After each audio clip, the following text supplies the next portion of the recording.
স্যাটেলাইটের সিগন্যাল বেঁধে উড়িয়ে দেওয়া হয়েছিল তিনটি খুদে বাজ পাখিকে।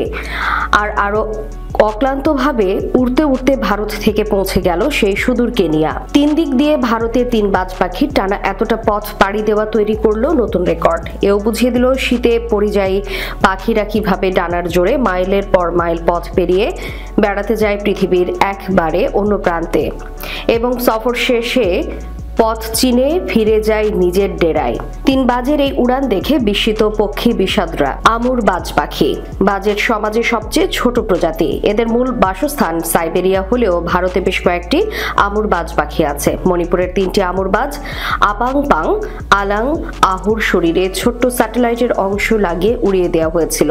বিশেষজ্ঞদের দেখার বিষয় এটাই ছিল যে 3 খুদে বাজের ডানার জোর কতটা, আর তাতেই চমকপ্রদ ফলাফল মিলল। জানা যাচ্ছে আপাপাং নামে পাখিটি মণিপুর থেকে আরব সাগর ধরে হর্ন অফ আফ্রিকা দিয়ে বিরামহীনভাবে উড়ে কেনিয়ায় থেমেছে, প্রায় 6100 কিলোমিটার পথ পেরিয়ে। সে অবশ্য একবার মহারাষ্ট্রের কাছে থেমেছিল। আর তৃতীয় পাখি আহু বাংলাদেশ হয়ে 5100 কিলোমিটার পথ পেরিয়ে কেনিয়ার সাভো জাতীয় উদ্যানে গিয়ে থেমেছে। বলা হচ্ছে বাজের ক্ষুদ্রতম প্রজাতি দীর্ঘতম আকাশ পথের পথিক হওয়ার রেকর্ড গড়ল।